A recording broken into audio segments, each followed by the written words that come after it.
Junto com a canção Faz de Conta, do Jean e Giovanni, teve a canção de sucesso aí, que fez também, aí arrebentou nessa época, ficou entre as 100 mais tocadas. Repetindo, entre as 100 mais tocadas de 1993. A canção também Caminhos Cruzados, de Gal Costa. Teve também outros grandes hits, como a canção Faz Mais Uma Vez Comigo, de Zezé de Camargo e Luciano.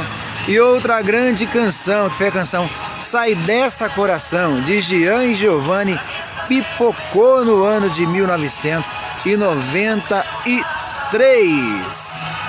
Sou igual a tantos, já amei e fui amado. Dá até vontade de cantar, né? Acende a luz.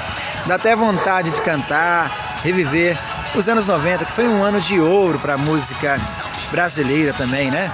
A música sertaneja arrebentou nesse ano. A canção de César e Paulinho, Da Água pro Vinho, entre outras canções que fizeram do ano de 93 um ano inesquecível para a música sertaneja. A canção Pensando em Minha Amada, nas vozes de Chitãozinho e Chororó, também ganhou grandes proporções e foi um grande destaque para esse ano. E você, o que fazia nesse ano? Compartilhe aqui com a gente.